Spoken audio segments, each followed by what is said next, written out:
our real journey is the journey of kind of self-discovery and growth. You know, if I get better, I'm going to make Kevin better somehow, some way. And if I can help Kevin get better, he's going to make you get better. And it's just this chain reaction. Every single individual has a story to tell, and they're great stories that need to be heard. I want every listener to know they have the ability to change the world.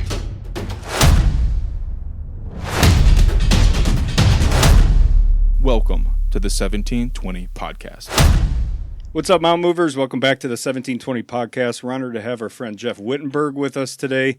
Recent introduction from our good buddy Daniel Harris, and him and I had a lunch to talk about the industry and what we're seeing. And man, if we can recapture that lightning in a bottle from that lunch, this is going to be an awesome episode. Yeah, thanks for joining us, man. When Kev called, I was like, yes, all of that, because I want to hear all of your insight. We'll get into it in a little bit, all of your insight. As employees and employers wrestle through, like, what does this look like? What does this feel like? What's going on in the marketplace? Stuff like that. So, well, let's just jump right into it. Normally we kick it off with like what we've called our elevator speech, a little pitch, but just the gist of it is like, tell us who you are, man. Sure. Well, first of all, thanks very much for having me. Yeah. I do love the show. You guys are doing some really great stuff. So appreciate it. Shout out to Daniel for the connection. So who am I? I would say that, I could answer that question in so many ways. I'm a committed, authentic, loving leader, husband, dad, and weekend athlete. Well, there you go. Yeah. I feel like we've been getting these like, who are you, like long form, short. I love it. What's your weekend warrior thing? I wanted to start with the end, too. Yeah. Start with the end. Holy mackerel. Weekend athlete. Yeah, I mean, I've played soccer since I could walk, and still play. You know, still trying to live out that that magic. Hope I get discovered. You know, at 55, still like, who was watching that? Who saw that? Yeah. Right? Shaky knees yet? My knees are shaky. Oh yeah. Mm. Yeah. The old like plant. Hope it doesn't go the wrong way. You already done all that. Way past that. Yeah. Okay. I'm 3 surgeries in on my left knee. There you go. 6 surgeries total, thanks to soccer. Which is, it's not the roughest sport. It's not the tamest, but that's a lot of surgeries. Knees and feet and ankles, or 3 knee, 2 hand. Oh yeah. 1 shoulder. The shoulders is. I mean, I guess like headers and leaning in and fall down. He fell. Freak accident. Got Okay. tangled up with a guy. He went left. I went right, and the shoulder. Yeah. Not designed for that. No. Yeah. During leg day this week, I was getting to the bar. It was my heavy set, and I'm like, all right, amp up. I pulled my back out, unracking it. Like I didn't even go down for a rep yet. Like, are you kidding me, man? And that's a wrap. Getting older's cool. Well, yeah. Now it'll take. I think we talked about this the other day. Now it'll take 2 weeks for that to stop hurting, whereas 5 years ago it would take a couple days. You'd be like, Oh yeah, for sure. Yeah. I was supposed to golf today, and it got canceled at like 9:30 last night. I was like, thank you, Jesus. Here's your dad joke for the day. You're a scratch golfer. You scratched golfing today because your back hurt. Well, this is what we call Insta-ditch, Jeff. Yeah, welcome to the Insta-ditch. All right. That was the obligatory laugh. Yeah, there you go. I appreciate it. That's all It sounded genuine. I know. Well, common refrain around in my circles are the joke's not for you. Like it was for me anyway, so you didn't even have to laugh. It's fine. I don't care. Okay, where do we start?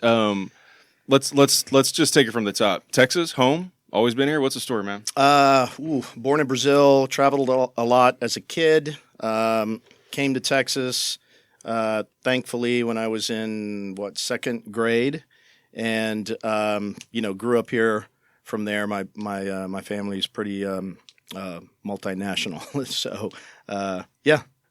Like Brazilian parents born in there? Or like you had American parents that were living in Brazil? Or Yeah, so... okay, man, we're gonna go back to the beginning, right? We'll go wherever. Yeah, that's cool. Yeah. So my mom and her family is originally from Egypt. Okay. And they left Egypt back in, 54, 5, 6, when the government was overthrown. There was a revolution. Mm-hmm. And so they left and literally were given, I think it was 72 hours to, leave the country basically. And so, banks were frozen, couldn't get any money, literally had to, take what you could carry. There was no arranging for your furniture to be moved kind of a thing, right? My grandparents had 5 kids. My mom was the oldest at 13, and the youngest was 1. And so they hopped on a boat, and they had 2 choices from how the story goes. They had 2 choices at the time, Brazil or Canada, because they had opened up their borders. And my grandfather didn't like the cold, so they ended up in Brazil, landed on the shores, and didn't know a soul, couldn't speak the language. Literally, all their entire worldly possessions was what they had on them. Oh, and they were in a kind of in a camp, processing camp, for a couple of weeks, and then finally made their way out and ended up building a great life in Brazil. Yeah, we're there for 15 years, and I was born in the 15th year. So wow, yeah. Everybody has a story, right? It's crazy. That's crazy. I know. I mean, whenever I tell, I've told the story a lot through my life, and I'm still just in awe of just that, the picking up your family and moving across the globe. Like the resiliency of people. Like we think gosh. oh man, they did not have my bread at the supermarket. This is the end of it, but it's not. Like Oh, when stuff sure. gets hard, people For get sure. hard, Well, and look, when I'm having the pity party, I'm having a bad day. I mean, I think about that story, No, and for sure. and like if I were given 72 hours to pack up and move to Oklahoma, I'd be freaking out, much less across the globe In your car. right? Yeah. Yeah, just a lot of admiration and respect for my grandparents and keeping it together and the courage. I mean, in a way, they really didn't have a choice. Yeah, right. But Man, your dad from Brazil then? so my dad is Brazilian. Okay. He's still there. And then we left, and the story just gets crazier. So we left Brazil, went to Trinidad, and the government there was shaky, right? So it was about to get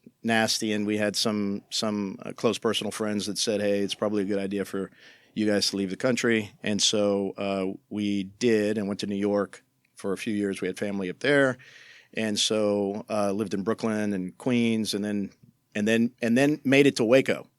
Oh wow! Yeah, I mean, like This is pretty standard stuff. pretty much. And I'll tell you, of all of those, now granted, I was really, really young in Brazil. Don't remember that. I do remember Trinidad and remember New York. But the mind bender for me as a kid was Waco.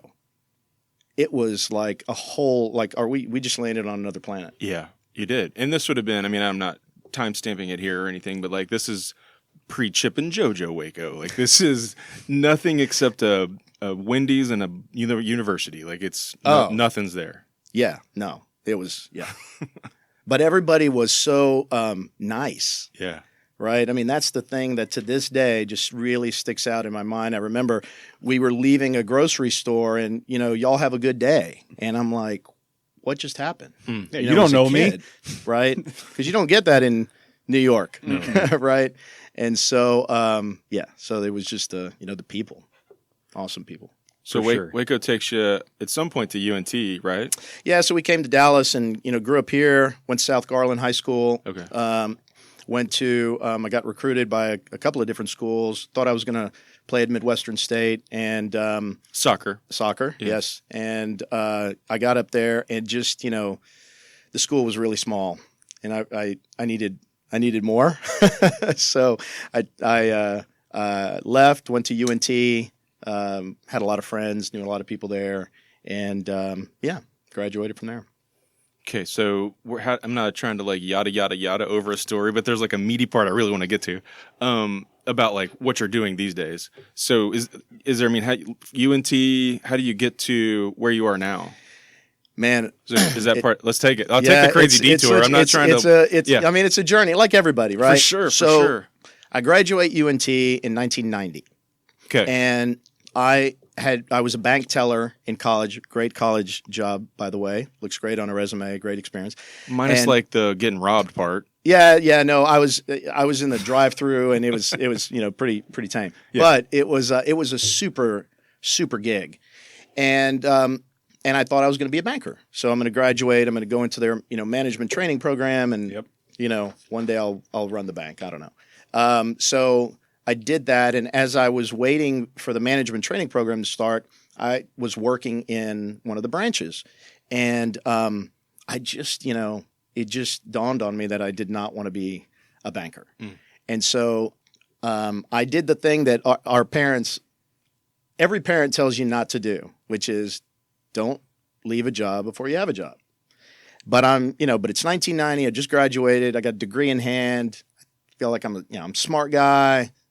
Get a job, no problem. Well, 1990 was not a good job market. So anyway, so I quit there. I get a part-time retail job just to make a few bucks while I'm looking for my next career. I ended up spending several years at that company and ascended to various roles. Got to a GM and we had a lot of fun. What was the retail? Wheels in Motion. Wheels in Motion. Yeah, I don't know this. It's not in business anymore. The guy who started it made his money selling his electronics business to Circuit City. Okay. And he started Wheels in Motion, and he started out as a bike shop, turned into a huge bike and fitness, and it was it rivaled Richardson Bike Mart or Busybody. Yep. Right. Okay, I got you. And so had a lot of fun. Learned a few things from him. I mean, very successful entrepreneur named Trevor Glanger. He's not with us anymore, but he taught me a lot. And so I had a great time, but the money was not good and the hours were worse. Tough combo, right? Yeah. So I left there. Had a friend at the Dallas Market Center. Yeah.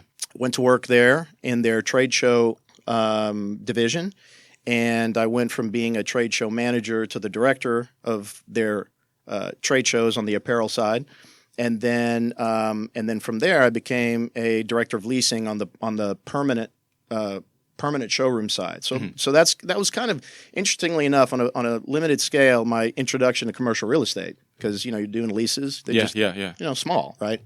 But the Market Center was awesome. I mean, really fantastic people there. The World Trade Center, Apparel Mart. Huge destination, in the gift industry, and that if you live in the Metroplex, I think we take for granted. We're like, there's a big brownish gray building, and nobody knows what goes on there. But I've recently learned, it is a destination for that space. Oh yeah, it's huge. It's huge, crazy inside. Yeah, It's really, really important to the gift industry, the furniture, the lighting industry. So yeah, it's. And Market Hall, right? There's a lot of stuff at Market Hall. So I just got really exposed to a lot of really awesome people and companies, right? Because especially on the trade show side, because most of the trade show companies were small startups trying to get their foothold, and their hope was to get picked up by one of the showroom reps, right? Every jean company was like, is this going to be the next Wrangler? Could this be the next Levi? Right.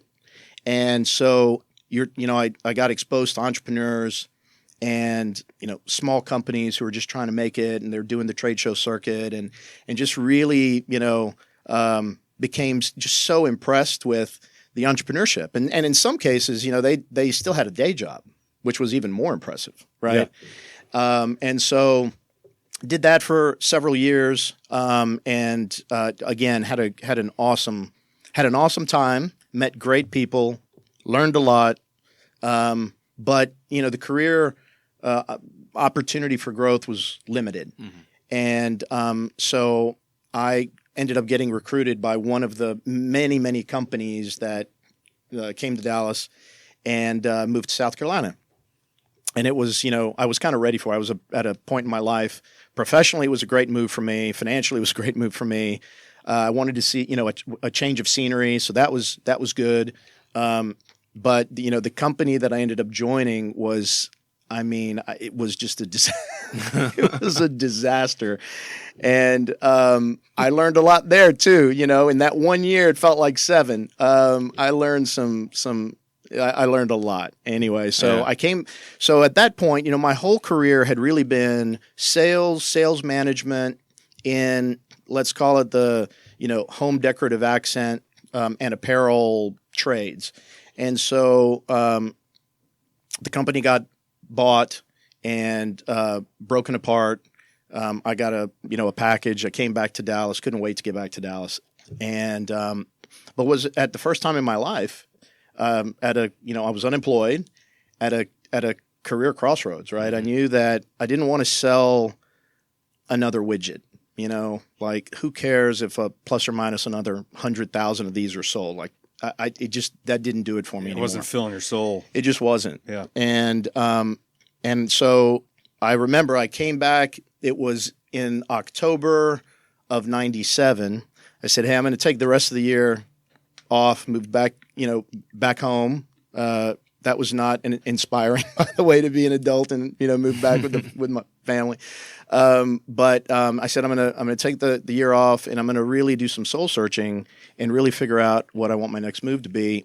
And so I got to work, and again, luckily I had some people that I considered mentors, and they gave me some great advice. And so I really put in the work to try and figure that out. What do I like? What do I don't like? What do I think I'm good at? What am I not good at?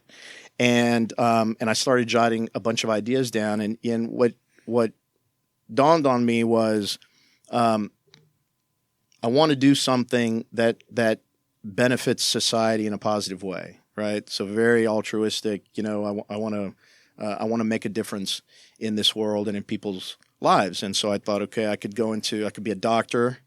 Nope, not the path for me. Could join the Peace Corps. Yeah, probably not that either. Because I love business, and I'm kind of a sales guy. I'm a management, nerd. And I thought, okay, how can I fuse my love for business and capitalism, right? But do it in a way that really impacts people in a meaningful way. And so I'm wrestling with this, and I got introduced to a recruiter, and I thought, oh, this is perfect, right? I mean, I just place my order with the recruiter of my dream job, and they go get it, right? And that's of course not how it works, right? But she was great, and she recruited me to interview with her firm. And I didn't know anything about the recruitment industry. And I said, why not? I got nothing on the calendar, So I did.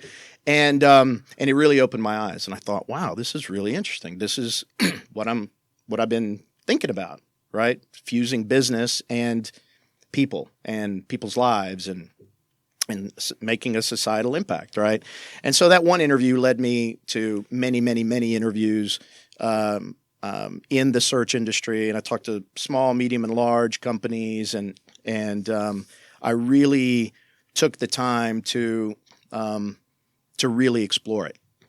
And there were a few companies that I really wanted an offer from that I didn't get. There were a few companies that I got offers from that I really wasn't interested in, and I just hadn't found the one yet, the place. And so one day I pick up the Dallas Business Journal and the book a list, and I look at the list of search firms, and I see Kaye Bassman at the top. So this is late 1997. So I go to the website, and it's, by today's standard, it was just like awful. Yeah. Like thank goodness I didn't make my career decision based on the website. 97, they had a website. And, right, this is right, a positive. right. It was hosted on GeoCities.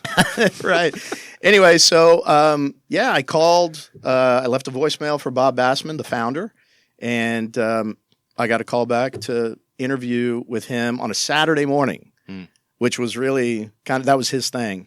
And that was unique because, who goes to an interview on a Saturday morning? Right. But I sat down with him, and in many ways, Kevin, it was kind of like when you and I had lunch. We sat there, and literally that interview could have gone on for days, right? Because we just really hit it off, and I just really appreciated my time with him. Yeah. And so he brought me back the next week and interviewed. And at the time, Kaye Bassman only had, not even 30 people in it. And so my interview started at 8 a.m. It ended at 5. I was there all day. Whoa. Meeting with one person after the next. And and luckily they wanted me, and I said, this is the place I have to be. Yeah. Like, go ahead, Kev. Before we get down that path, there's a couple things, like you mentioned, Trevor taught you a lot of big things, and then mentors gave you advice along the way. I think you and I talked about it at the lunch, but like how small moments or even one sentence from a mentor can change your life. Like through that experience before finding your way to Kaye Bassman, were there was any of those moments with mentors or Trevor that like they said something or some guidance that just you did a hard right? Yeah. Well, it's fun. So, I brought this notepad in today, right? I'm not, I didn't think I would be taking notes, but that was a Granger moment. Because I remember as a young, kid, let's say right out of college, we would meet and I would just walk into his, with nothing. And, he was like, what, you never walk into a meeting without, a pen and something to take notes on. And that really stuck with me. And literally from that day on, I don't go anywhere, business wise without this. Right. Yeah. And so that was one small lesson, but really, really meaningful. Really meaningful. There were some I'll say negative lessons, right? Some kind of negative experiences that were really a lesson. And there was one moment where we had a customer. Customer was buying a really high-end bike. He was a doctor. And, the bike was, $5,000. I mean, pretty expensive race bike, the whole thing. And I'd been working with him and, I knew he wanted it, but he just had to go through his process.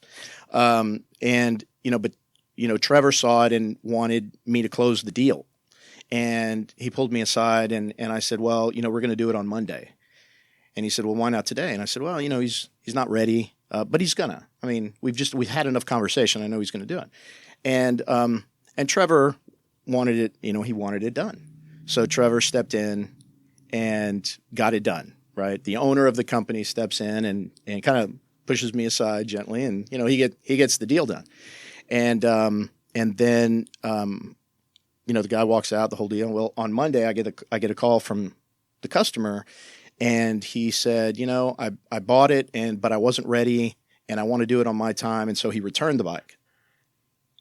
And which, is like when you're in retail, refunds are bad. Probably any business, right? Yeah. Refunds are bad. And so he said, I'm going to buy it, but I'm going to buy it on my terms. And so he refunded it. And then it was, I don't know, later that week, he ended up, buying it again. But that was a real lesson for me. And I remember talking to Trevor about it, and I was, young. I'm a young kid. I'm still, learning, and we had a really interesting conversation around it. I mean, again, he's a super successful entrepreneur who was worth a lot of money, and who am I to question his style or his wants, right? But it was just a lesson to me that at a very early professional age that everybody's different in terms of their decision making, and there's a process, right? Everybody has a process, and there's no, you can't tell from the outside like how many steps are in their process, right? Right. But you got to honor it. So that is rich. Yeah, those are good. There's a couple of moments. I say this probably once a month or so. Like rewind and listen to that again, because man, that is rich. Like do it on your how do you allow people to make decisions on their time, and you don't know what the processes are, but you have to just stand alongside them while they go through it. Like figure out where you plug that in as an action item in your life. There's 5 different places: work, home, kid, like whatever it is, man. Plug that in somewhere. Yeah, that's rich, man. And it's and the other takeaway for me was just because you can force something into the way you want it doesn't mean you should. Mm-hmm. Just because you can doesn't mean you should. Mm-hmm. Man. Yeah, and you roll that out in your career now. Yeah. Yeah, pretty much full time. Like people come to you reactive and you're like, well, have you seen all these things? And, they start circling the wagon. You're like, no, I haven't really. And you're like, okay, well, we'll get together again sometime soon. Yeah, for sure. I mean, it's, Yeah, I know we'll talk more about it later, but you know, the most important thing is the individual and what they're going through, right? And you know, my role is just to help them navigate through it. It's not to, you know, I can't tell anybody their answers or the answers to their questions. Only they can come up with their answers, but I can help them. Mm-hmm. You know, I can help uncover them. Yeah, for sure. Yeah. Well, let's kind of put a capsule around Kaye Bassman a little bit, because then I want to kind of move on to like what you're seeing and hearing and all that. But like, if you had a sales pitch, I'll just give you the open floor on Kaye Bassman. Like, what's your elevator pitch on Kaye Bassman? What do you guys do for whom and on what, that sort of thing? Yeah, so we are an executive search firm. We were founded in 1981 here in Dallas. Today we operate in 20 plus different industries or practice areas. Construction and real estate is the one that I lead along with the other partners. It's the largest of the practice areas in headcount, and we're about 20% of the headcount, but we're about 35% of the revenue. Okay. And construction was one of the two founding industries. It was construction and banking. I always joke kind of how interesting that those two were founded. The firm was founded on those two. So our construction and real estate practice is, again, one of the most mature. We are nationwide. Everything we do is in the commercial sector. So on the construction side, our core client's the commercial GC or CM firm. We do work with specialty contractors as well. On the real estate side, it could be a developer, it could be private equity, could be a corporate end user. So anybody that needs a commercial construction or real estate professional would represent a potential client of ours. Gotcha. Okay, so a couple questions around that. In the legal industry, recruiters are circling also. I mean, I can tell you when I get emails from recruiters, my almost instant reaction is to delete them, right? It is almost, at least at the firm, kind of a bad word. Like, that's not how we roll.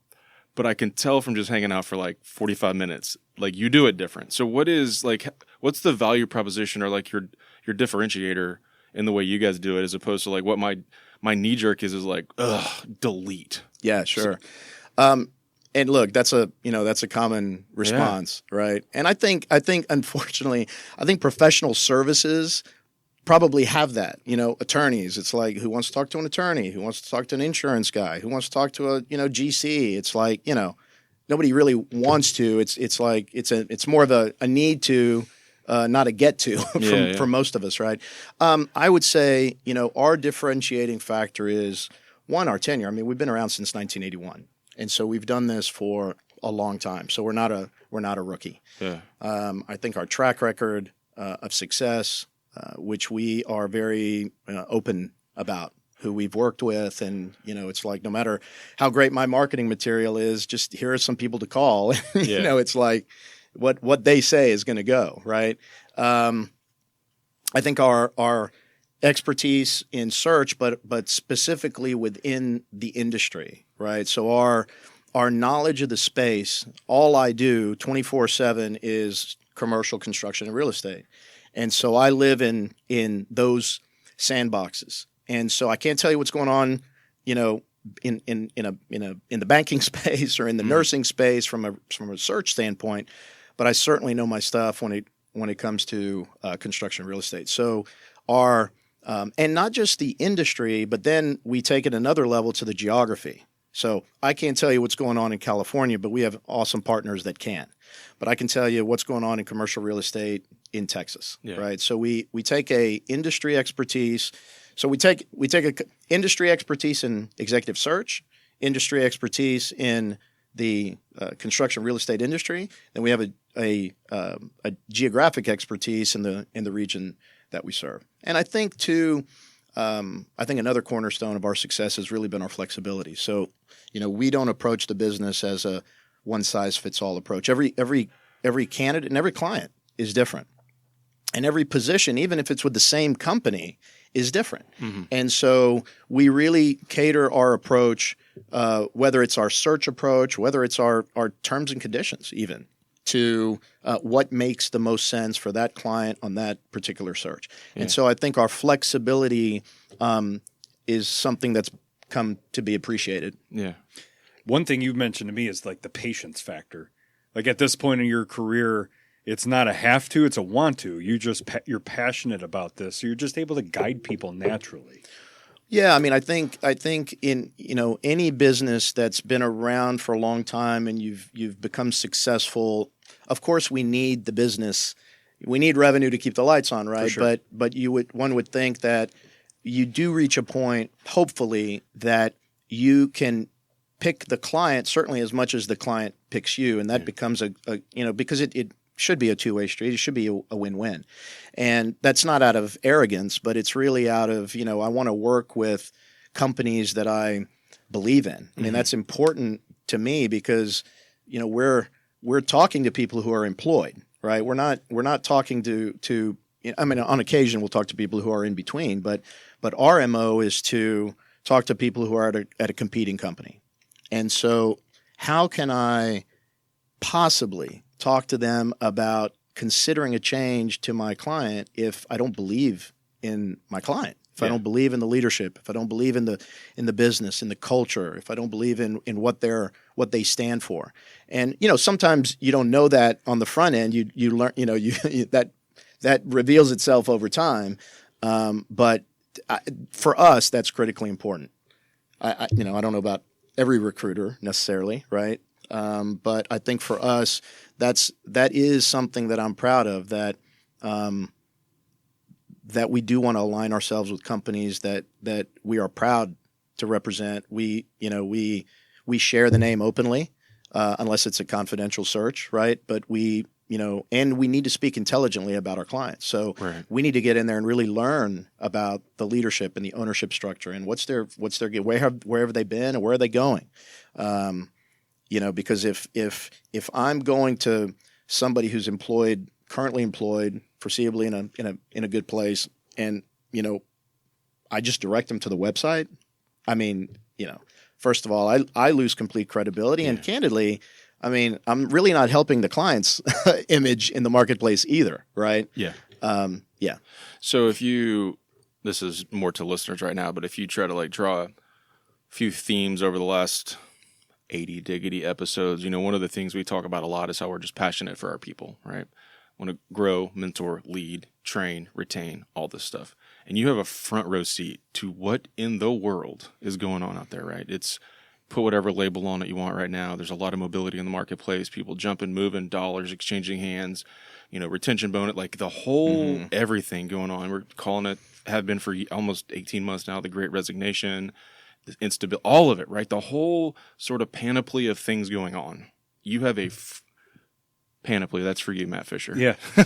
Just for Matt, not for me at all. Not for you. I'm nodding my head like I know what that means. It's same. But I'm going to be looking it up later. Yeah, look that up. If I can remember it by the end of this recording. Sorry. In any event. So I don't even know where to start. Yeah. Except that you have hundreds of listeners in our industry, a large portion of which are in the Metroplex, who are trying to figure out what's going on. Yeah. Start us somewhere. I don't even know where to start because we're all trying to figure it out, but you have the front row seat. Well, man, I mean, really you could, if we go way back in time, I don't know how far way back, 20 years, 30 years, society is different today, right? Society has changed and the industry has changed. I mean, if you think about it, in the construction industry, once upon a time, when you hired a company, they did everything, right? It's like when I hired a construction company, they had plumbers and concrete, well, today that's not the case, right?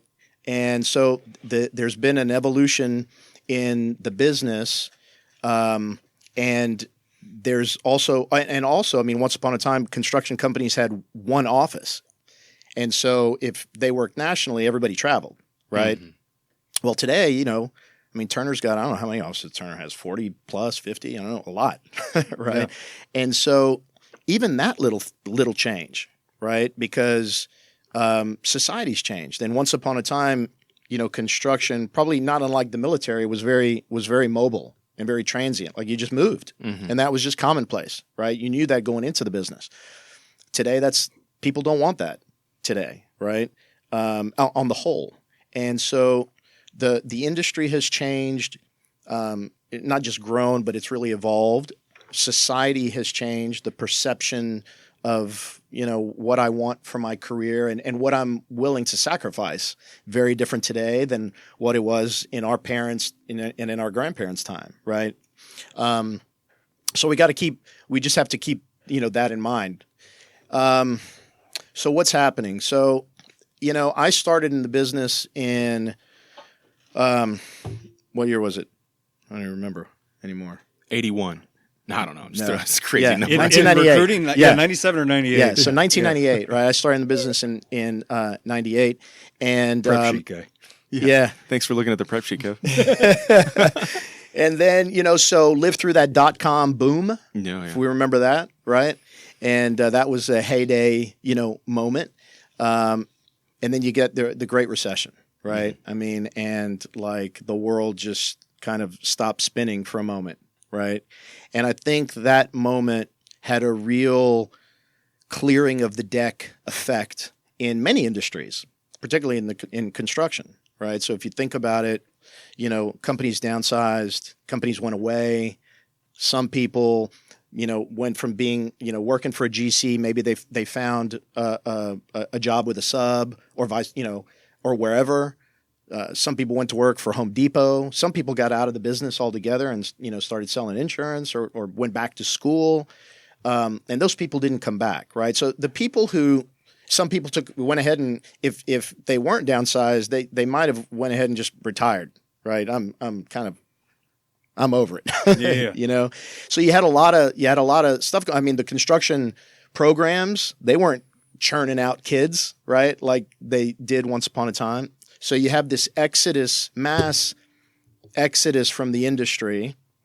Some of it is natural, and of course the recession, very unnatural from a downsizing, perspective.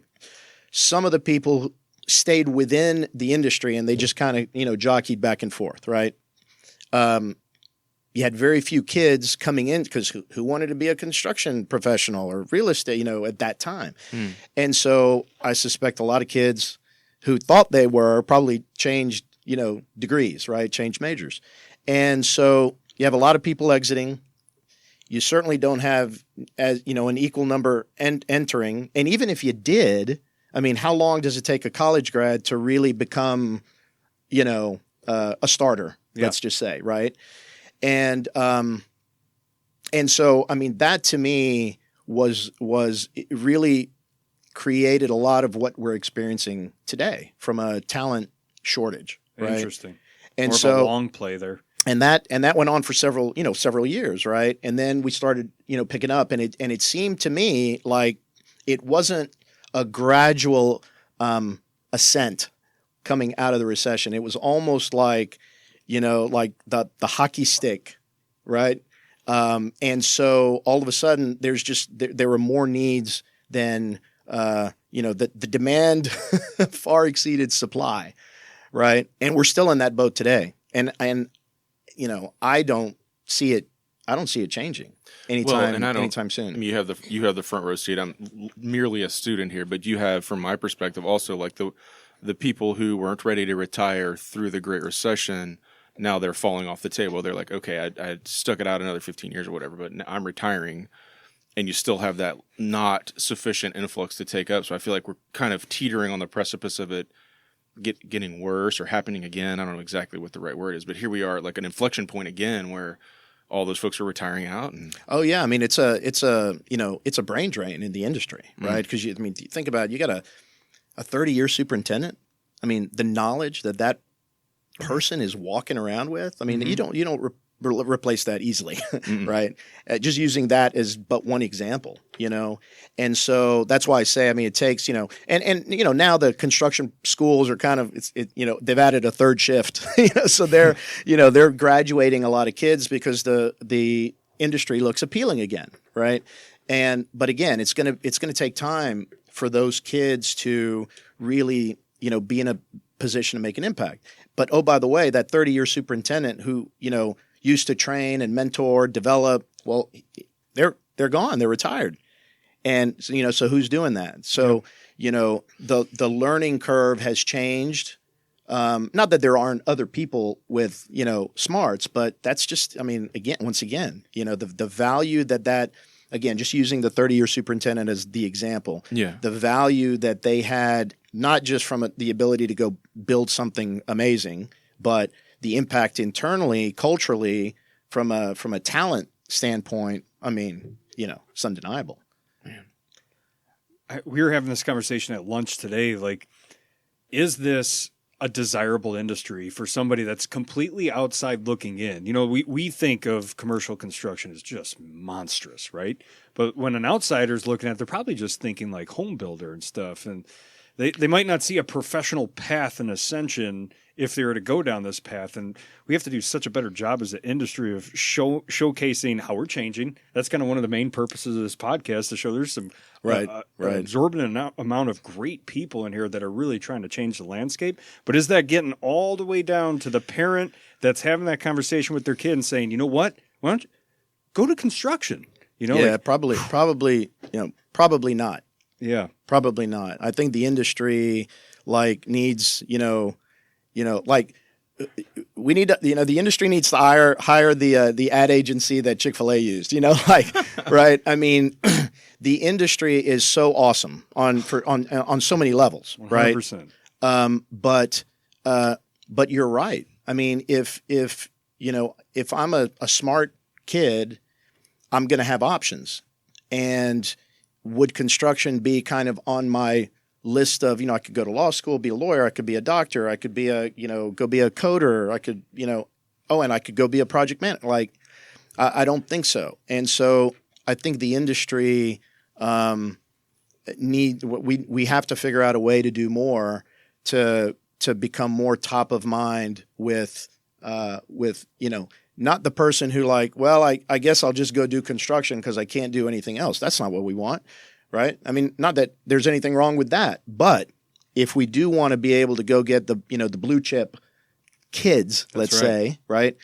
We got to elevate the industry, and what could be achieved here, right? And what the industry really means, because I think you're right. I think for most people who think construction, you think of home building, and that's a massive part of the business, right? Massive, yeah. But I mean, you got the heavy industrial, the refineries. That's massive. That's massive stuff. You got all the civil side of the business. Obviously, the commercial side. I mean, there's there's just a lot going on that I think we just gotta we gotta. I don't want to use the word advertise, but in a way, I mean, promote. Yeah, we have to promote it more, and I think differently too. Well, let's look at both sides of the fence, the employer and then the employee side. Like, what is each side looking for in 2022? And that might differ from company to company, but from C-suite to entry level, and maybe we have to break that down. So let's start with the employers. What's employers looking for in 2022? What's important to them? Is it skill? Is it character? Is it both? Yeah, I mean, I don't think what companies are looking for today are too different than a decade, 2 decades ago. I mean, I want somebody smart, I want somebody who's going to be hardworking, I want somebody who's coachable. Probably, I would say the one change that we see is, and this is a bit of a wake up call to the industry too, is everybody needs to be able to sell. Because look, at the end of the day, if you can't sell it, it doesn't matter how good you can build it, right? It's irrelevant. You got to be able to sell it. Well, who's selling it? Well, it's usually the person whose name is on the door, and or the partners, let's say, right? Yeah, right. The principals, and maybe a company has a business development person. Maybe they have 2, but now, the project managers, the superintendents have to be able to sell to get the repeat, to get the repeat business, right? Yeah. I mean, they are part of the reason why, the company gets the job is because of the team, right? And so one of the changes that I think needs to occur in the industry is not, look, there's a reason why people want to go into construction. I don't want to be a sales guy, but there is an element of that they have to bring today more than in the past, right? More so than in the past. I mean, once upon a time, you got jobs by just hard bidding them, right? Yeah. And so different today. And so I think so back to your question, I think companies, obviously you got to have the technical, experience, right? That goes without saying. You got to have the work ethic. This work is hard. It's not for the faint at heart, right? It's long hours. You got to be able to work hard. I think communication is off the charts. The need, the importance of that today, both the written and oral communication, to me has to be like more important today than ever. Because you think of how much detail are we dealing with? Like millions of pieces of data, right? So the communication and the whole team aspect of it between all the the trade partners, all the stakeholders on a project. So people who struggle with communicating are gonna have a problem, right?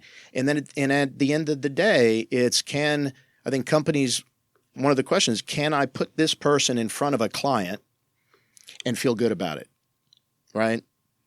And can I put him in front of a client and leave the room? Level of feel good about it, right?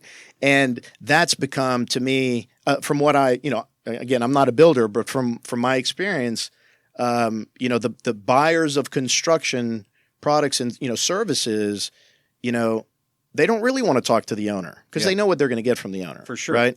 And not that they don't, right? All your listeners are going to, all the owners are going to be like upset with this, right? And even the business development person, like they'll talk to them, but who do they really want to talk to? Operators. The project manager and the superintendent who's going to build my project. Mm-hmm. I just had a conversation with a former guest that runs a GC company, and we were talking about how do you cast vision and get people that are like, you hire a bunch of ladder climbers and they want to climb the ladder. And he just used that example this morning in a conversation. He said that he had an APM ask him, how do I get to the next steps? And he's like, you want to be a project manager? Bring business into the door. You bring business into the door, you will step up. Like that's my expectation because you're executing at such a high level. They're desiring you, not our brand, not me, you on that project. So very timely. Because to the buyer, to the owner of the project, they are the company. The PM and the superintendent are the company, right? Not every client is going to know the CEO. It's like their whole experience is that project team. And their decision of whether to give them more work is going to be based on their experience of that project team, amongst others. But that's a key driver. And so once upon a time, if you were a complete, introvert and couldn't speak, but you could build really great, that was good enough.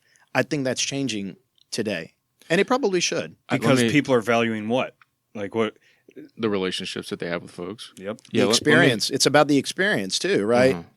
And I met with a client about a particular search, and I knew they were interviewing other recruiters. And they asked, what do you think we should be, evaluating these, all you guys on? And I said, great question. That is a great question. I said, that's a great question. I said, you want to pick a firm who has an expertise in your space because you don't want to fund their learning, right? Right. So they need to be an expert in the space, and that's as evidenced not by what they say, but what they've done. So their track records. Don't tell me you're an expert. Show me right? Show me the searches and the clients that you've done. And I said, look, from a fee standpoint, everybody's going to be essentially kind of sort of there. So I don't think it's going to come down to terms and conditions. But it is going to come down to who do you like, because this is somebody that you're going to be working with, talking to a lot. You're going to be you're going to be hopefully asking their advice. Right. And it should be somebody that hopefully you like and that you trust, and that you trust that they have your best interest at heart. right? And I'd say the same thing. Candidly, that's the same answer I'd give a candidate. You know, it's the same exact thing, because at the end of the day, it's like it's about the experience. You know, whether this process is a 30-day process or or a year process, right? You want to enjoy the experience. If you're listening out there and you're not in the construction industry, don't forget all that stuff, because I can't say like universally that it transcends all employer-employee experiences, but I can say, at least for my industry, same. Oh, very similar. All the same stuff, like all the way from the top. Sales, nobody taught you sales in law school, but you bet your bottom dollar you're in sales. If it's not direct, it's indirect. It's part of the experience. I mean, I'm not going to recap all of it, but from the beginning when you toss the question to you too, your industry too. So if you're listening and you're not in construction, this ain't construction talk. It happens to be related specifically to the sector because that's where we hang out the most in. Right. But come on, like this is all real talk. Well, it's just business, right? You got to sell it before you execute. And now once you sell it, you better be able to execute, right? So one's not more important than the other. I think this business, for on the whole, I would say it's more execution minded, right? There are more people in just by sheer number who are thinking execution versus a much smaller segment are thinking about selling. But everybody needs to be thinking about both, in my humble opinion. You said something a second ago that really resonated for me in my industry too, which was, a couple decades ago, like I would just hire the most competent builder. And if I didn't like hanging out with them, fine, because I knew the building was going to get built proficiently. Translate that over to legal. And it's not the case anymore. Like the expectation is that you're a proficient builder. And I need you to understand my business. And I need to understand you why this changeover is important to me. And I need you to understand why I'm making the decisions. And like it has become a much more integrated process, even from my perspective, of like you're presumed proficient in your skill. It's way more than that. Right. To efficiently, adequately, appropriately engage with the client, it's way more than proficiency in your skill. And it really starts, I think, for our industry, for the construction industry, it's got to be woven into their degree. I mean, they need to be taking some coursework on networking, business development, sales, and a heavy dose of communicating. Once again, I mean, it's like, we're all in the communication business at the end of the day, right? Yeah. And it's, I can tell you, so many stories, right? There was a story. There was a search that I was doing. We were basically, the one step before getting to offer. Client said, that's our person. We worked up the offer. The client and candidate had one last conversation. Candidate sends a follow-up email to the client, but the way it was, which was good, but the way it was written was in a very, text type grammar, right? Punctuation, sentence structure. Yeah. And this happened to be a developer. And so that gave them pause. And, they were like, wow, is he going to, communicate this way with our investors? Is he going to communicate this way with, other important people related to our business? Yes. What? We're not going to move forward. And, of course, I'm trying to okay, hold on, wait a minute, right? And we talked about it. And I get the client's perspective, right? Yeah. I can't tell them they're wrong. And they are right. I can tell you, having that conversation with the candidate, and this was not a junior level person. And that was like, wow, I can't believe I'm going to have to tell you what I'm about to tell you, that you're not getting the job, but here's why. Yeah. The finish line just became the starting line again on the search. Play the last 2 minutes back for your kids, right? Because they are coming up in this, everything's abbreviations and text, and they don't, at least from my perspective, and you might have some insight on this too, because I think you said you have a 13 or 15-year-old boy. Mm-hmm. Try to exchange a text with him. It's a disaster. And I busted William's chops the other day. He's like, I think that's a sentence and it deserves a period. Don't do that again. Don't come at me with that noise. You will. Yeah. And this idea that you're going to lose opportunities because people perceive you as something that you may or may not be because of the way that you made that very simple communication. Like, read the room, Well, man. it's, Come on. we're not only, look, we're being judged all the time by everybody, right? And it's not just how we look. You only have one shot at making a first impression, and typically you would when you hear that, you think visually in terms of how I'm dressed or how I approach it. Well, it's the same in an email. Mm-hmm. If you're getting an email from me and it's our first interaction, I mean, I'm going to get judged on that email, how it's written. Right? From how it's written, what's the grammar. Is there proper punctuation? And I get it. I mean, we're not all English majors, but and candidly, look, there's almost no excuse with all the Grammarly and this. There's a shout out to Grammarly. Yeah. All the spell check. I mean, it's almost like you got to just be really lazy and not care because the tools are right there to help you. Yeah. So anyway. The bit of the office is that like I will labor over an email for hours. Man, should I use a comma or like a semicolon here? How do I like arrange the words so the message is conveyed? Like, should I use a bulleted list here or an inline numbered? Like, I think about all of that stuff. Oh, like, for sure. Who's receiving this message? How are they going to process it best? So if you're chopped up on what that email should look like, call me. Well, that's exactly. This is my area of expertise. It's like, we could go on. We could go on and on about this, but it is so critical to.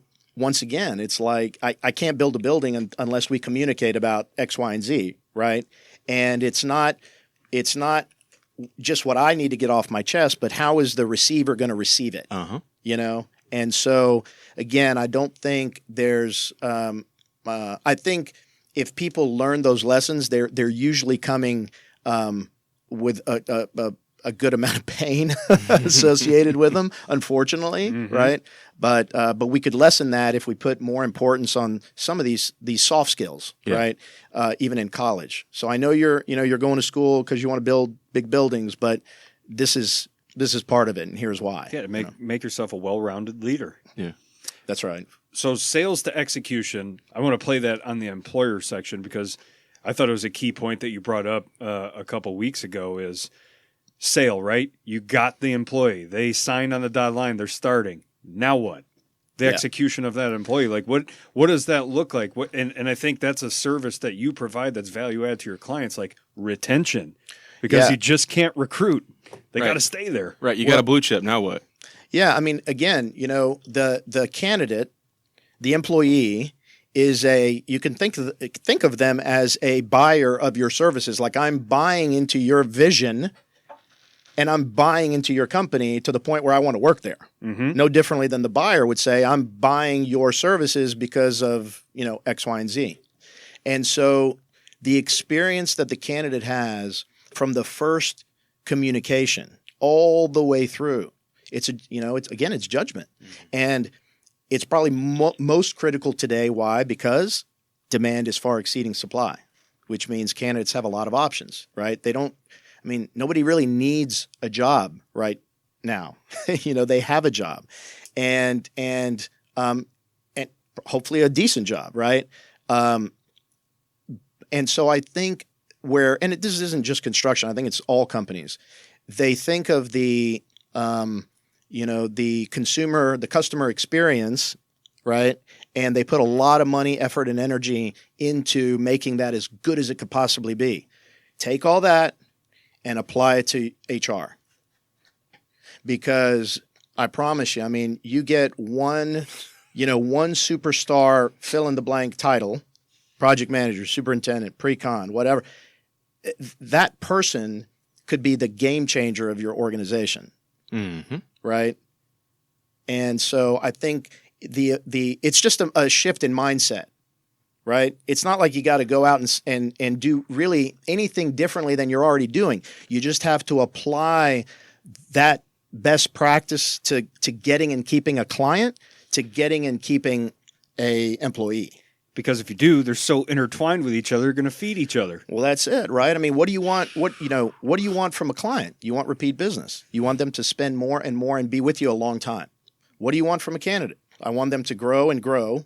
Right? Mm-hmm. Be with me a long time. Bottom line is both of those add value to the firm and revenue, right? And so how are they really different?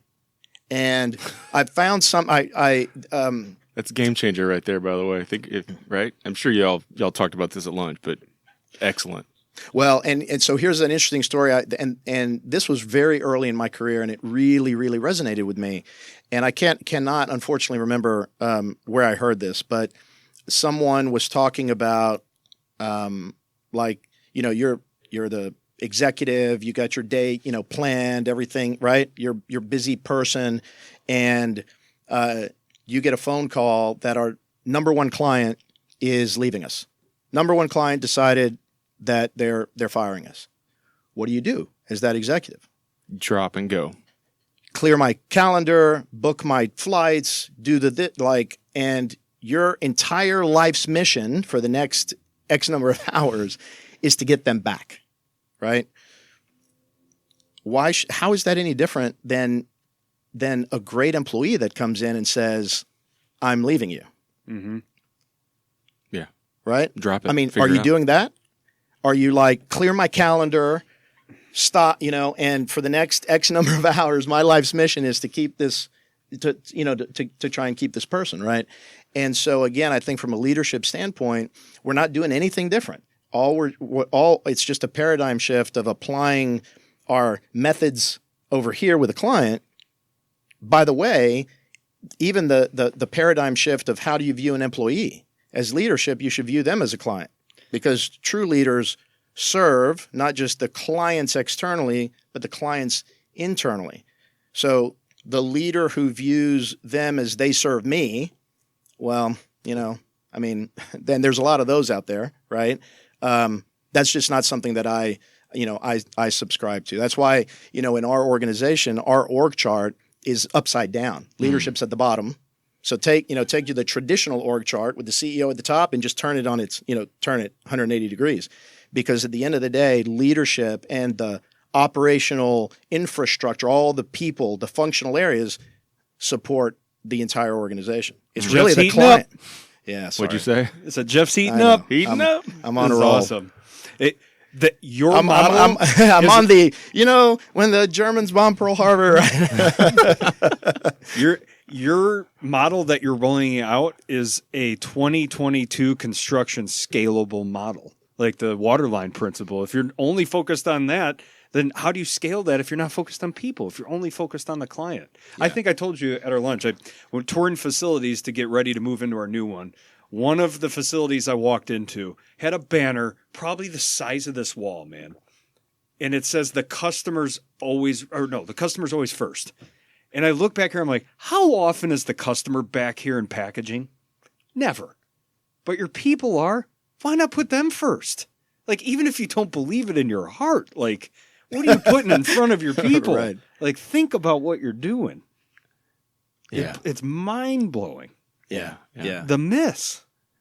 Man. So okay. Go ahead. I think you keep going. No. I think the question started, you know, what do employers, you know, want? And hopefully I answered that. I know in a very long way. Totally. That's excellent. I want to flip it over and talk about what the employees are looking for. Yeah. I think there's a couple of points, and I think you'll probably pick them up just because it's the thing right now. But like, it feels like what people in the marketplace, in construction specific and in legal for sure, are looking for something different than they were looking for 20 years ago. So much as so, and I'll tell the story and then I'll kick it to you, but like we went over, or down, I should say, to Waco and did on-campus interviews at Baylor University School of Law. It's my alma mater for law school. So we go down there because Baylor has great lawyers. We sit down, and Barry and I went down, this is probably almost a year ago now, and interviewed candidates, right? Because they knew we were a construction law firm. They know our shtick. The ones that come and sit to talk with us, they would like, well, probably a job first, but construction law is of interest to them. They don't ask us anything about our practice, about like, what's it look like day to day? What's it like? Tell me about what sorts of construction. They ask, what's it like there, you know, on a Friday afternoon? What's your culture feel like on a Friday afternoon? Tell me about your mentorship programs. Tell me how someone at the firm will engage with me to help me navigate from being a first year through being a partner there. What's it look? All these questions that nobody asks ever. I didn't ask those questions, right? Like I didn't. And it they all left, and Barry and I looked at each other, and I was like, boy, the game done changed. Like employees have a higher heightened expectation for what their companies are giving them. That's been my experience. And so I'll kick that to you. Like, what are you seeing? Same, different? I think you're absolutely right. Right. And again, you can't you shouldn't take a one size fits all approach, right? Because the, 60-year-old person is at a different place in their life than the, person coming out of college. Now, on the surface, you'd go, duh, of course they are. Yeah, but are you treating them differently?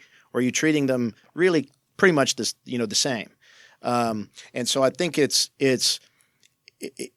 taking the time again to look at your audience. Really read your audience, right? Mm-hmm. Read the room, and your room is the employees in your company. The single parent is in a very different place than the person who's married with no kids.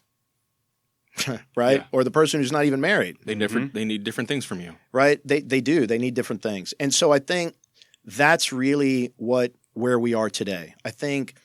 Look, let's be honest. What do we all want? We all want to grow. Right? We want to grow as I want to grow as a husband. I want to grow as a father. I want to grow as a professional. I want to grow financially. I want to grow in other ways. Right? I want to grow in ways I don't even know yet. Yeah. And so who can best help me get there? Right? And I think the leaders who are in tune to that will be difference makers, with their organization, right? Because if it's I can go to you and I can grow financially, well, there's always somebody who's going to pay more. So if it's just that, well, then I'm probably not going to have that person very long, right? But it's kind of like going back to a term in business, stickiness, right? Mm-hmm. You want to be sticky with the client, right? Kind of get as many of your tentacles into the clients. It makes it hard for them to leave. Mm-hmm. Well, once again, why aren't we doing that with our people, right? So if I am helping you grow as a professional, of course, first and foremost, right? And I can show you not just a career path. I don't just pull out an org chart and go, here's the box you're in. If you work really hard, you can move up to these boxes. But I'm actually helping you do that. Mm-hmm. Maybe I'm sending you to this class. Maybe I'm having you go to this, program. Maybe I'm whatever it is, right? If I'm doing that, then that's kind of one tentacle into you as a professional. And that should kind of be a given. Financially, am I showing you a path to improve yourself financially? Let's face it, we all want to do that. Most of these companies are owned by, they're entrepreneurs, right? Right. So, duh. And so, are we showing people a path to grow financially? Of course, they have to perform and earn it, but is there a path there? Can I help people grow in terms of family? Well, what does that need? Well, they may need more time off, as an example, so that they can be at their kids' game, mm-hmm. right? So that maybe they need a few more vacation days so they could take more time with, take the wife somewhere, right? Or the husband somewhere, right? And so when you take a person and you kind of, you don't look at them as just one blob, but you look at all of what, what are all the components that make them, right? Spiritually. Am I able, now I'm not a church, but am I able to help you on your spiritual journey? That might be, maybe it's time off. You need time off to go to a retreat. Maybe it's, we do have a Bible study, whatever the case may be. But there again, if I'm able to impact you, on a very personal level, as well as a professional level, as well as a financial level, well, then now we're talking pretty sticky, mm-hmm. right? And I think, again, companies who view it that way are, I would bet on them mm-hmm. versus those who don't, mm-hmm. right? In mm-hmm. terms of retention. And then by the way, candidly, if the better you pull off these other things, in a weird way, it kind of takes the spotlight off of the money. Yeah. Because there's a lot of people that could jump for more money who don't. Why? Yeah. Why wouldn't you? Well, because, man, I mean. Because that guy who offices next to me genuinely cares about my well-being, and I would never leave that. That's right. Yeah. They're helping me, they're helping me in here, and here. Yeah. And, yes, no one's going to say no to more money, but that becomes a smaller piece of the pie, right? And so it's harder, look, and candidly, that's the easiest thing to kind of fix, if you will, right? I mean, if you want to fix a problem, just throw money at it. There's a bag of cash. You know what I mean? Stick around our 6, would you? But Yeah, right. if I have a relationship with you and you've mentored me and you know my family and you've helped me maybe personally, again, spiritually, you've helped me, grow as a person. Like, you're terrible at writing. I'm going to send you to writing school so that you can be, right? Because there's no way you can be an executive with the writing skills you have today. And I'm going to invest in you. I mean, at the end of the day, that's probably what the operative term is: invest, right? Invest both money and time and energy. Sincerely, genuinely. I mean, come on. You're not, those people aren't going anywhere. Well, those are the things you're doing to kind of, call back to your prior paradigm. Like, those are the things you're doing with your external clients. You're pouring into them. You're figuring out who they are, what they like to do, spending that time with them. And then you're not internally. You're just like, well, you guys get to work. And, Yeah. I mean, I'm not saying y'all are doing it, but that's the broken side of it, is like, y'all get to work. Oh my gosh. Yeah. Right. So again, it's if you are successful in if you as an organization, leadership organization, have the skills and are successful doing that with clients, you just have to just take all that inside your company and just do the same thing. If you're going to take clients to a retreat, to thank them for their business, are you doing that with your employees? And now that may not be a retreat, to the other side of the world. It might just be a night out. Yeah. Are you doing that? Well, and I got a lot of color to add there, but I don't know that it moves the needle other than just like colors in on the outside of the lines. But yes, man, yes. And so I think employees, and of course, I mean, and everybody's different, right? Once again, some people want to build big buildings. So if you're going to work for a company that doesn't do that, then I guess they're not going to get you. Okay. Yeah. I mean, it is what it is. You're not going to get everybody, right? And here's the big one. I think sometimes, leadership's responsibility is to also help the employee leave. When is it time for them to leave? When is it in their best interest to leave? Which, by the way, may be in conflict with what's in your best interest. Because what's in my best interest is to keep you building stuff for me. Mm-hmm. But what if truly, and this goes back to like the level of care and, the sincere, genuine level of care you have for that person, maybe it is time for them to go. Maybe they do need to go sow their oats. And maybe they come back, right? Okay. Or maybe they don't. You mean like help them leave in the sense that like, I know you want to go and I'm not going to make it hard on you? Yeah, I don't mean like, you're fired. There. Well, but it's like the reason I ask is because I had the second part of that conversation with a friend of mine, unrelated, but we were talking about some underperforming individuals at their particular firm. And talking about like how engaging with that underperforming individual, not to say, dog, you're done, but to say, hey, like, I know you're unhappy. And frankly, we're not super happy with the way you're performing. So how do we like work together over the course of the next few months or however to figure out what you would love to do and help me get you from here to there? Man, I'm telling you, well, that's it right there, because that person will never forget that. Right. They'll never forget that. Right. And if it doesn't work out and they have to make a jump again, who do you think they're going to want to come back to? Another stranger, they're going to want to come back to you, the person who, had their back and encouraged them and potentially, right, if it worked out. And so, again, it's, look, this is the most complicated part of any business for the people, because people are weird and they're unpredictable, and people change, right? The unbelievable performer can go through a life-changing event, and all of a sudden they're not a high performer anymore. all of a sudden the other way. You got, it's like how many, kids like in high school think are like, okay, that guy is a loser. He's going to end up in prison and he becomes the next like Elon Musk, right? Or the, all-star, all-American boy quarterback who thought, and he ends up in, things change, right? And people change even within the course of their employment with us. And so it's really understanding like what's really going on there. Is it salvageable? Is it something that we as an organization can get involved with and help?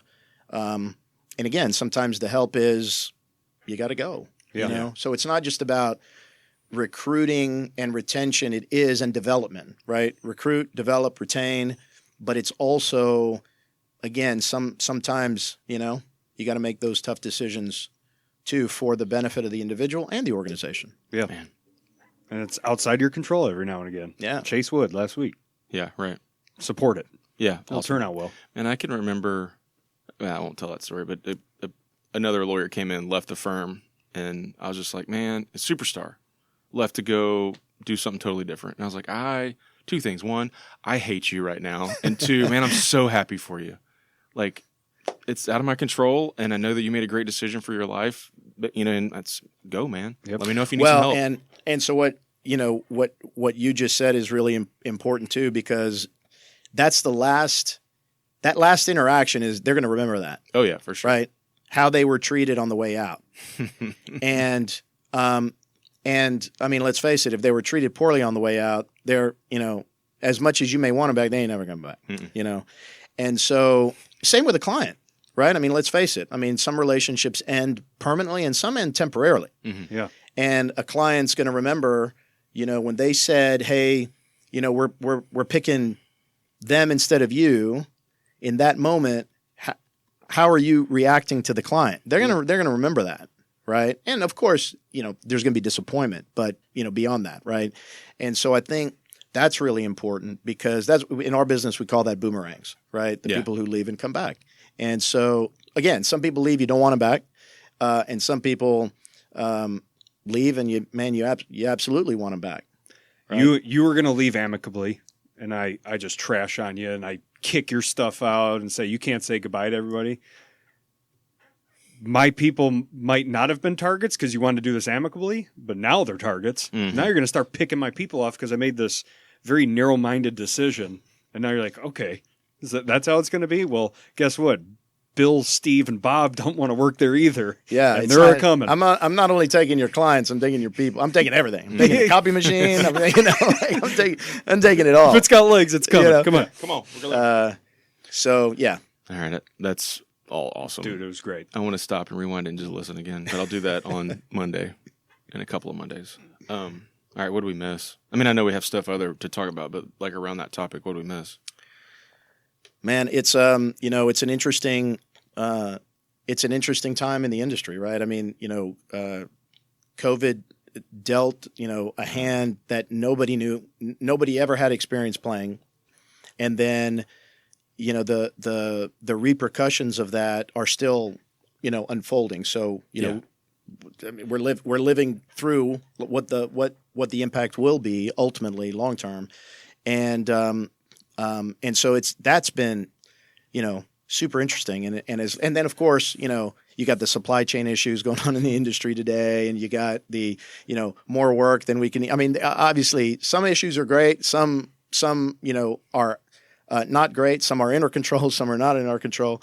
But one of the things that I learned, and I keep learning, is flexibility. Right, I said flexibility was one of the cornerstones of our company in terms of how we work with clients, and I think flexibility in terms of how you work with staff, how you work with customers, and just flexibility with the organization. Right, some organizations, are big battleships, and it's you can't turn a battleship on a dime.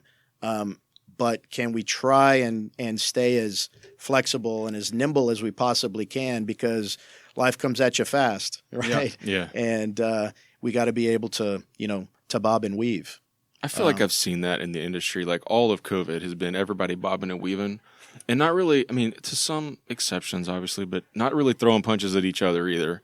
I probably have, I don't know if I said it on the air here or not, but I know I've said it like in small circles where it's like COVID like sort of reset our animosity towards one another, where we're like, okay, this is terrible for everybody. Tell me why it's terrible for you. I'll tell you why it's terrible for me, and then we'll figure out how to make it less terrible for both of us going forward. And so I think because of those conversations that happened during COVID, like we're tackling supply chain things differently. We're tackling, fuel surcharges and concrete shortages and all those cement shortages, rather, and all those things differently than we would have tackled them in 2018. Because then we just put our dukes up and started throwing punches at each other. Yeah. And now it's totally different, with some exceptions. But yeah. And so I think, the key is, can we hold on to that magic? Ooh, man.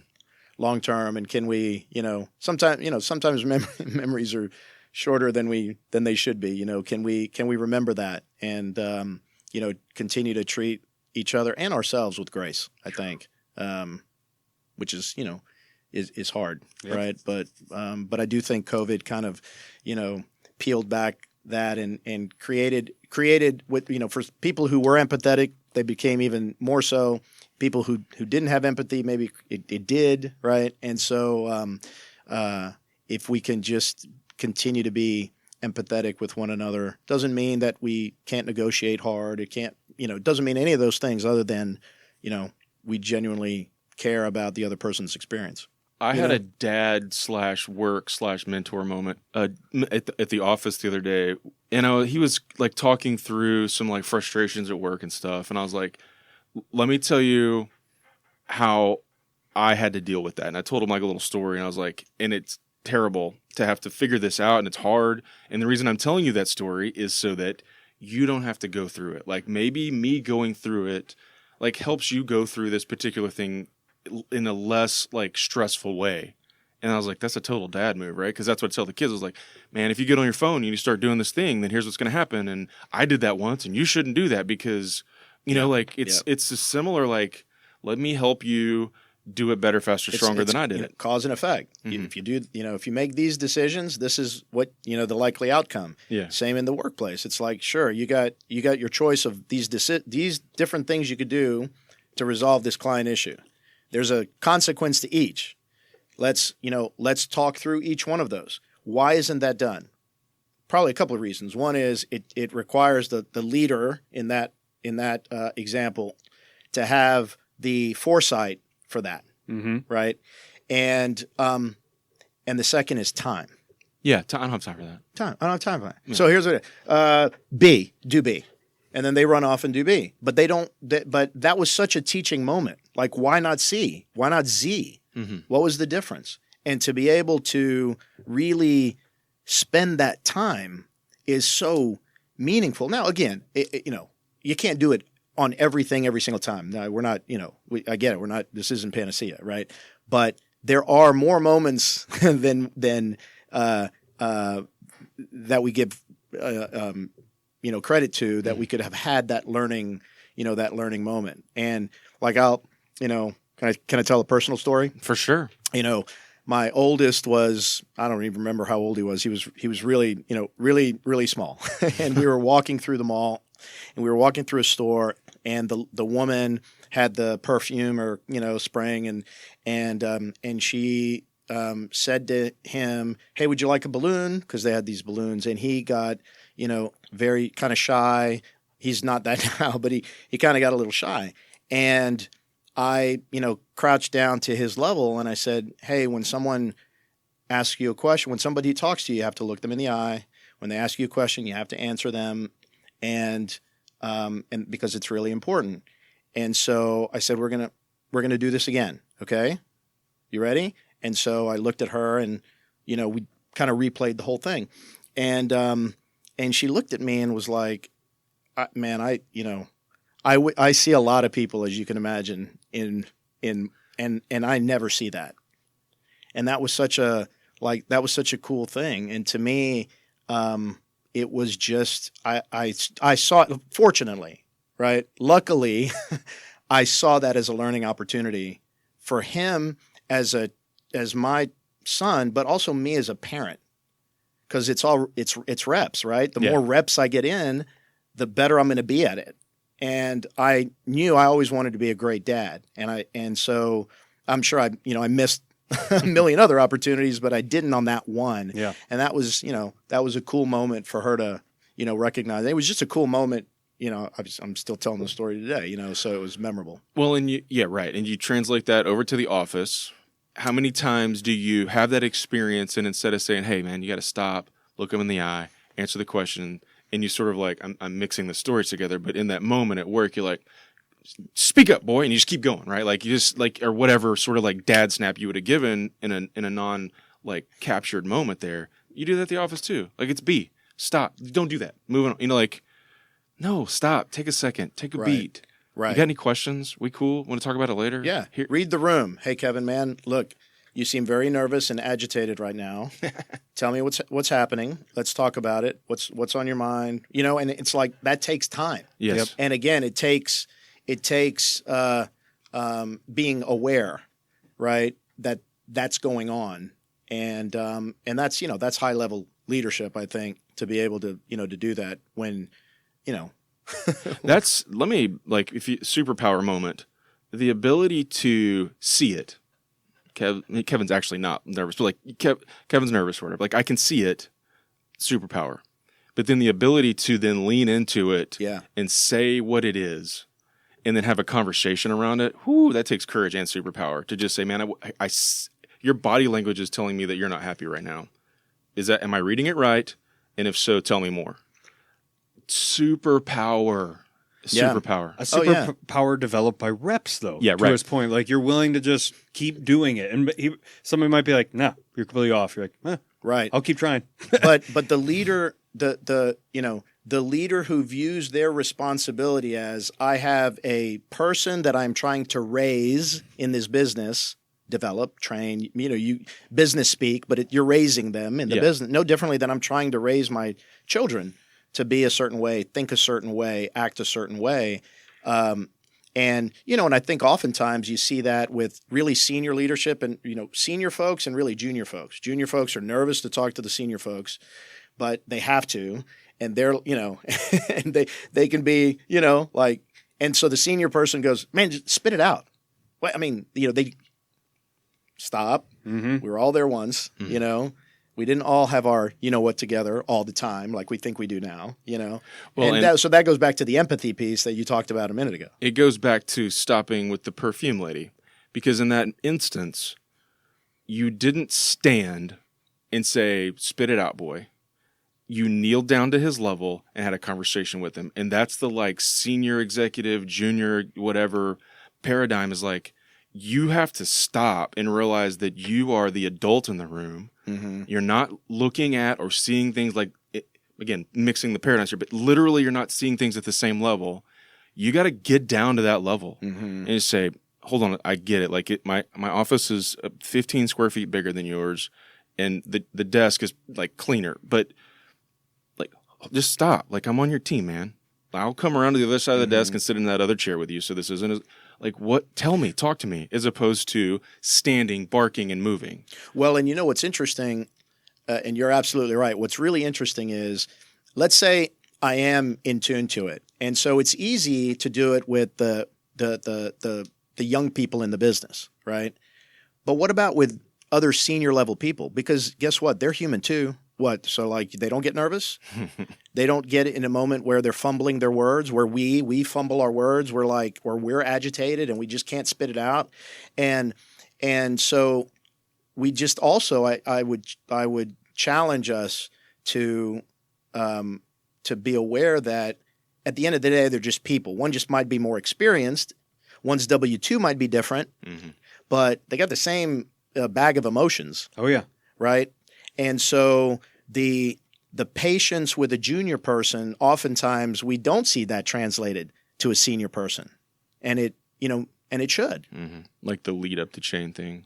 I see you, even though you're my superior, I see you for the human that you are and the humanity that you bring to this conversation. And you probably don't want to do it either, and you don't want to, but got to lean in a little touch, and yeah, man, that's good. And I think this kind of might segue a little bit into your earlier question about, what do companies want?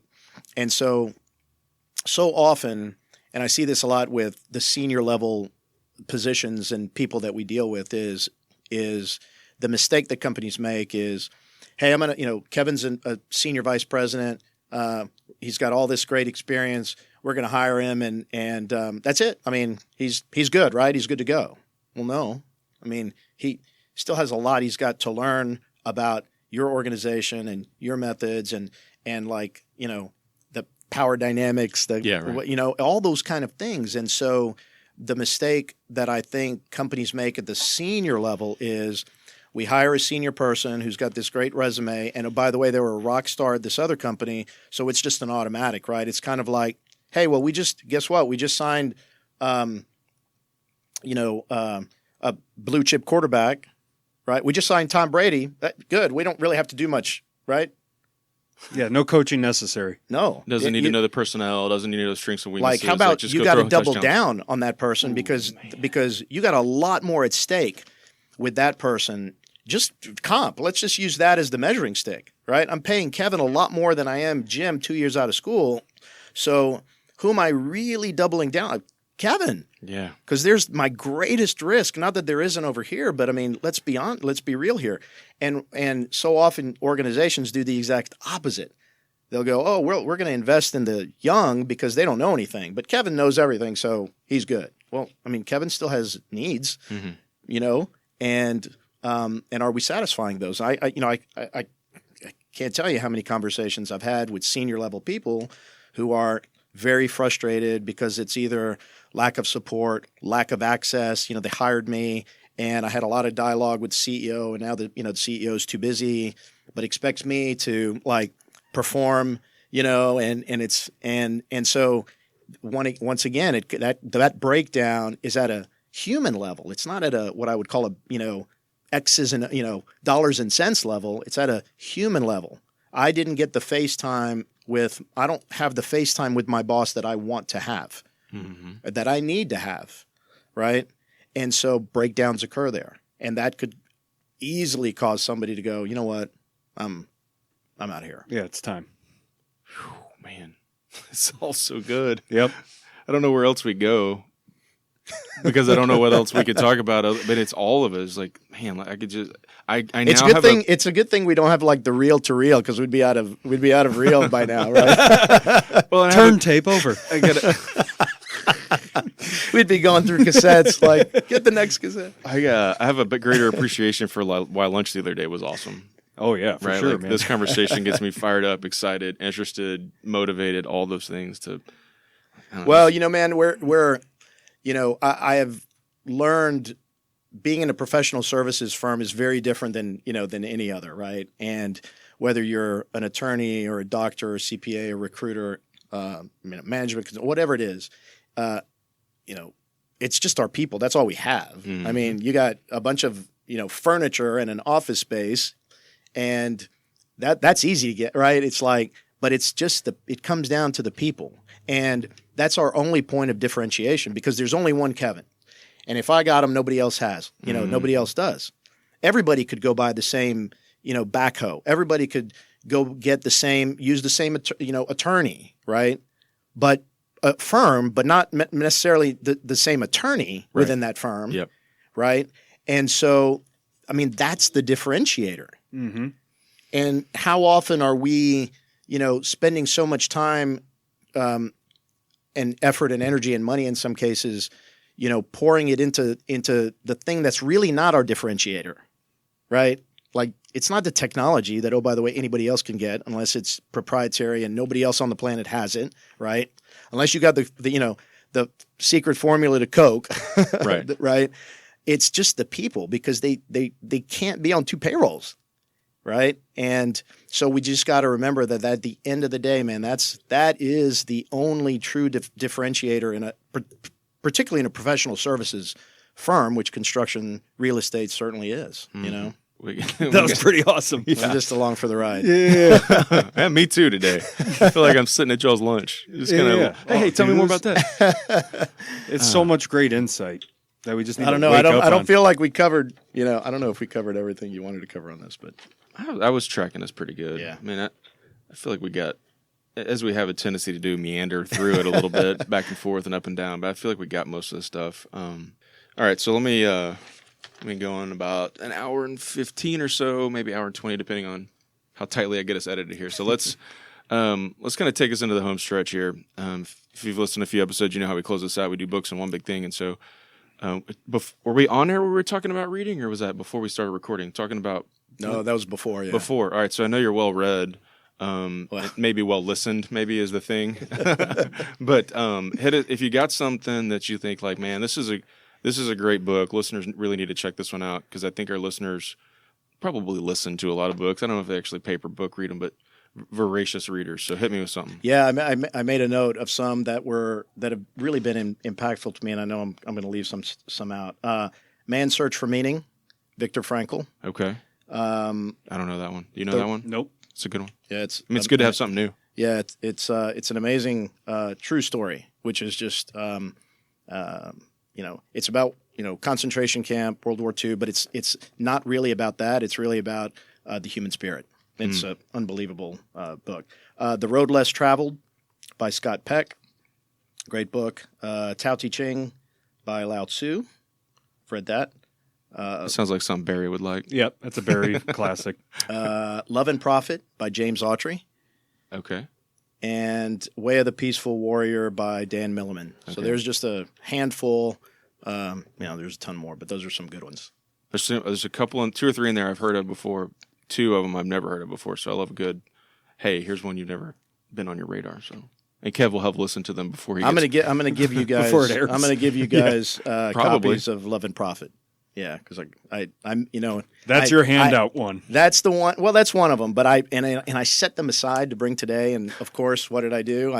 Yeah, I did. That's a classic Stewie move where you just forget to bring the stuff and then send it later with a note. So you just take a page out of, oh man, I forgot to send this to you, but really enjoyed catching up. Hope to see you soon. Here's your stuff. All right, man. So big cap on the end of it is, I don't know where you'll hit this softball that I will toss to you, but one big thing, like as we leave, listeners wrapping up here, I mean, we've hit so many good things, but do you have like a salient takeaway? Like here it is, just if you get nothing else, here it is. So the opening sentence in The Road Less Traveled is life is difficult. And so that has really struck a chord with me.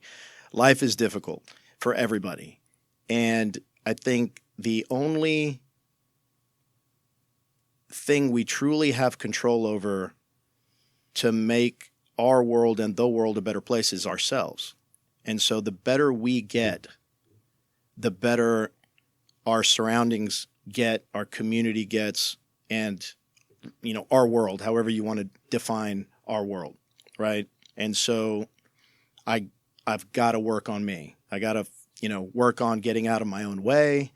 I got to work on being a better listener. I got to work on being a better writer. I got to work on being a better coach. I got to work on all these different things. I got to work on being a better dad, a better husband, a better, better leader, a better partner, a better friend, right?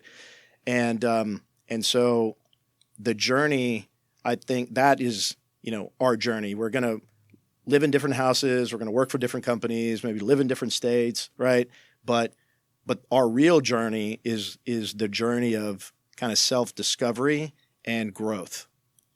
And, if I get better, I'm going to make Kevin better somehow, some way. And if I can help Kevin get better, he's going to make you get better. And it's just this chain reaction. And so that's my... Well, I will put a pinpoint on a pinpoint to say that the things we talked about today, there are people listening, hundreds of people listening that will be better because of it. Better husbands, dads, employees, employers, because there's so much like deep, thoughtful stuff all for the last hour or so where someone's going to say like, I didn't think about that, or I can make that change, or I can do that at work, or I can help that person, or whatever the case may be. So mountain moved today, man. Thank you guys. Nice job, Jeff. I appreciate it very much.